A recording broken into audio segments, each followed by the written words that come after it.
ఇప్పుడే ఎన్గోల్డ్ బయర్స్ కి కాల్ చేయండి. మీ తాకట్టు బంగారం కష్టాలకి గుడ్ బై చెప్పండి.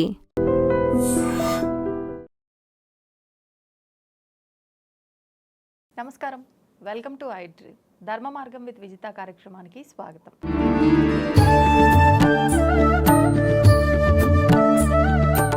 ప్రస్తుతం మనతో పాటు ఉన్నారు ప్రముఖ ఆధ్యాత్మికవేత్త జ్యోతిష పండితులు సుభాష్ శర్మ గారు. ఇప్పుడు గురుగారితో మాట్లాడి మరిన్ని విషయాలు తెలుసుకుందాం. నమస్కారం గురుగారు. శ్రీమాత్రే నమః అండి. గురుగారు, ముఖ్యంగా మనకి శ్రావణ మాసంలో అమ్మవారి ఆరాధనలతో పాటు స్వామి ఆరాధన కూడా చేస్తుంటాం. శివయ్య ఆరాధన, ఇటు విష్ణుమూర్తి ఆరాధన కూడా. ముఖ్యంగా మనం సోమవారాల గురించి మాట్లాడుకుందాం. సోమవారాల్లో శివారాధన ఏ రకంగా చేస్తే ఆయన పరిపూర్ణ అనుగ్రహం మన పైన ఉంటుంది? తప్పకుండా తెలియజేస్తాను. ముందుగా వీక్షిస్తున్న ప్రేక్షకులందరికీ శ్రీమాత్రే నమః, శ్రీ గురుభ్యో నమః. ఓం నమో దేవ్యై మహాదేవ్యై శివాయై సతతం నమః. నమ ప్రకృత్యై భద్రాయై నిహతాం ప్రణతాస్మిత. శ్రావణ మాసంలో ప్రతి ఒక్క రోజుకి ఒక్కొక్క వైశిష్టం ఉంది. అలాగే 4 సోమవారాలకు కూడా ఒక్కొక్క వైశిష్టం ఉంది. అసలు శ్రావణ మాసంలో శివారాధన ఎందుకు ప్రాముఖ్యత అంటే గనక, దీనికి పురాణ గాథ కనుక తీసుకుంటే, క్షీరసాగర మథనం జరిగేటటువంటి సమయంలో ఆలాహలం వచ్చింది. ఆ ఆలాహలం తీసుకోవడానికి శ్రావణ మాసంలోనే మొదలైంది అది. ఆ ఆలాహలం తీసుకోవడానికి ముక్కోటి దేవతలందరూ కూడా భయభ్రాంతులు అయిపోయారు. ఒకవేళ అది తీసుకుంటే కనుక మేము మరణిస్తాము అనేటటువంటి అధైర్యంతో ఎవరూ కూడా దాన్ని ముట్టుకోలేదు. కానీ ఒక్క పరమశివుడు మాత్రమే ధైర్యంగా వచ్చి ఆ ఆలాహలాన్ని తన గరళంలో దాచుకున్నటువంటి రోజే ఈ శ్రావణ మాసము. ఈ శ్రావణ మాసంలో ఆ గరళ కంఠంలో దాచుకున్నటువంటి ఆలాహలము ఆ తాకిడి తట్టుకోలేక శివుడు విలపిస్తూ ఉన్నటువంటి సమయంలో ముక్కోటి దేవతలందరూ కూడా ఆ శివుడికి గంగాజలంతో అభిషేకాది క్రతువులు చేశారట. ఆ సమయంలో ఆ తాపము తగ్గి శివుడు ప్రశాంతంగా ఉండేటటువంటి సమయమే ఈ శ్రావణ మాసము అనేటటువంటి విశేషమైనటువంటి మాసము.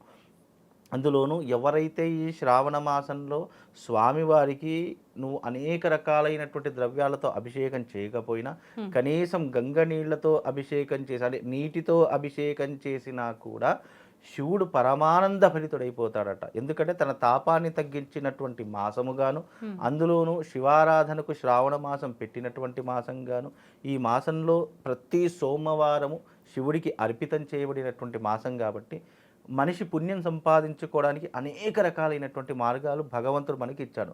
అందులో దానము, ధర్మము, పూజాది క్రతులు, యజ్ఞయాగాదులు, అలాగే ఉపవాస దీక్షలు, అలాగే స్వామివారి యొక్క అర్చనలు, కైంకర్యాలు, ఇవన్నీ కూడా పుణ్యానికి అలాగే ధర్మానికి మార్గదర్శకాలుగా నిలిచాయి.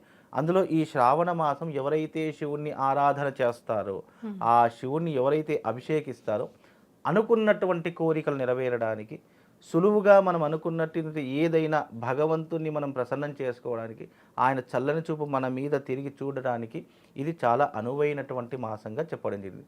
ప్రతి మాసంలో మనం ఎన్నో రకాలైనటువంటి పూజా విధానాలతో స్వామివారిని అనేక రకాలుగా అర్చిస్తాం. కానీ సులువుగా ఈ మాసంలో స్వామివారు ప్రసన్నమయ్యేటటువంటి మాసంగా చెప్పబడినటువంటి మాసము శ్రావణ మాసం. అందుకే శివుణ్ణి భక్తవ శంకరుడు, భోలా శంకరుడు, ఇలా అనేక రకాలతో పిలుస్తూ ఉన్నారు. ఎందుకు అని అంటే, ఈ మాసంలో భక్తులందరికీ కూడా దర్శనమిచ్చేటటువంటి రూపము గలవాడు.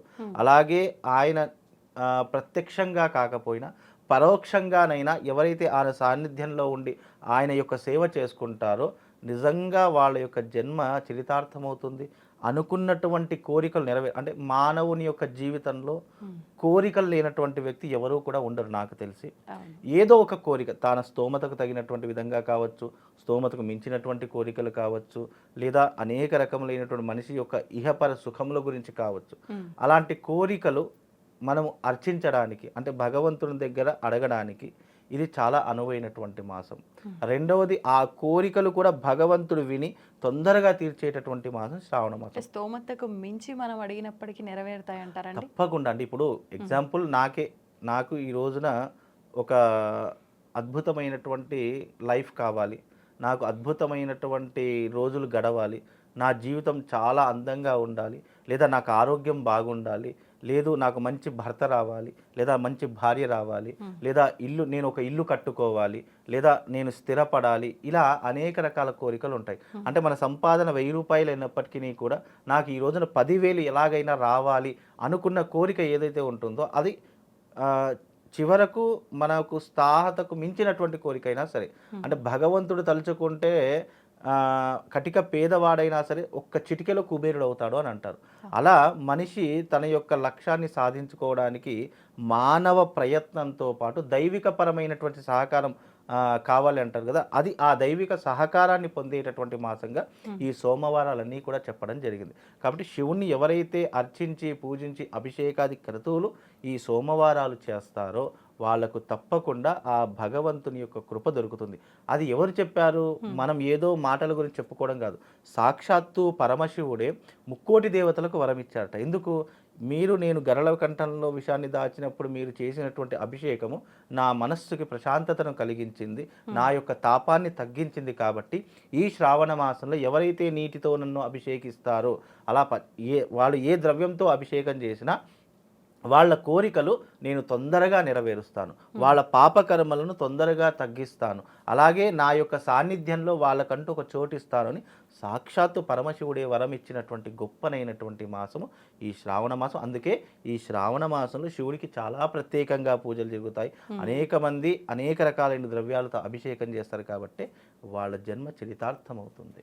ఇప్పుడు ఖచ్చితంగా మనకి 4 సోమవారాలు వస్తే 4 సోమవారాలు ఆచరించాల్సిందేనా? కుదిరిన సోమవారం మనం ఆచరించుకుంటే సరిపోతుందంటారా? ఇక్కడ మనిషి యొక్క సమయాన్ని బట్టి, మనిషి యొక్క విలువను బట్టి, మనిషి యొక్క స్థాయిని బట్టి, వాళ్ళ యొక్క లైఫ్ స్టైల్ని బట్టి ఒక్కొక్కరు ఒక్కొక్క రకంగా చేసుకుంటారు. అది వాళ్ళ యొక్క వ్యక్తిగత. అంటే మామూలుగా ధర్మాచరణ ఏం చెప్పింది అని అంటే కనుక, నీకు ప్రతి సోమవారం రోజున భగవంతుడికి కనీసం 1 నిమిషమైనా కేటాయించాలని శాస్త్రం చెప్పింది. ఎందుకంటే ఆ 1 నిమిషం కూడా ఖాళీ లేనటువంటి సమయం ప్రపంచంలో ఎవరికీ ఉండదు. కాకపోతే ఏంటంటే ఆ 1 సమయం మిగిలిన సమయాన్ని కనుక నువ్వు భగవంతుడికి ఇచ్చినా ఆ భగవంతుడు చాలా సంతోషిస్తాడనేది శాస్త్రము. కానీ ఇది పరిగెత్తే ప్రపంచం, పరిగెత్తే కాలం కాబట్టి భగవంతునికి సమయం ఇవ్వలేము అని మన నోటితో అనలేము. కాబట్టి ఇస్తే మంచిది అనేటటువంటిది శాస్త్రమే తప్ప నువ్వు ఇస్తావా ఇవ్వ. ఇప్పుడు మంచి చెడులు అనేటటువంటిది భగవంతుడు నీకు ఒక మేధాశక్తిని ఇచ్చాడు. నీకు భగవంతుడు ఒక మార్గాన్ని నిర్దేశిస్తాడే తప్ప వెళ్ళడం వెళ్ళకపోవడం అతని చేతిలో మాత్రమే ఉంటుంది తప్ప భగవంతుడు నీకు వెళ్ళమని చెప్పడు, వద్దు అని చెప్పడు.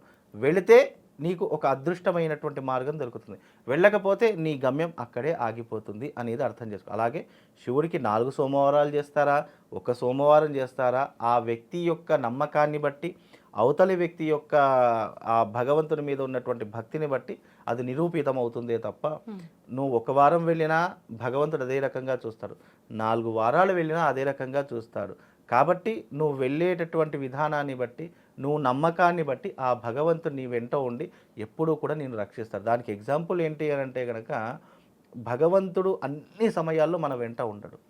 ఎప్పుడు ఉంటాడు అని అంటే కనుక, నీకు ఆపత్కాలం వచ్చినప్పుడు, నీకు చాలా రకాలుగా ఇబ్బందులు ఎదురైనప్పుడు, నీ యొక్క జీవితం అంధకారంలోకి వెళుతుంది అని అనుకున్నప్పుడు నీకు ఒక చెయ్యి అనేటటువంటిది ఒక సహాయంగా వస్తుంది. ఆ చెయ్యి పంపించేటటువంటి వాడే భగవంతుడని అర్థం చేసుకో. ఎందుకంటే ఇది కలియుగం. కలియుగంలో కంటితో చూసినా కొన్ని నమ్మలేనటువంటివి ఉంటాయి.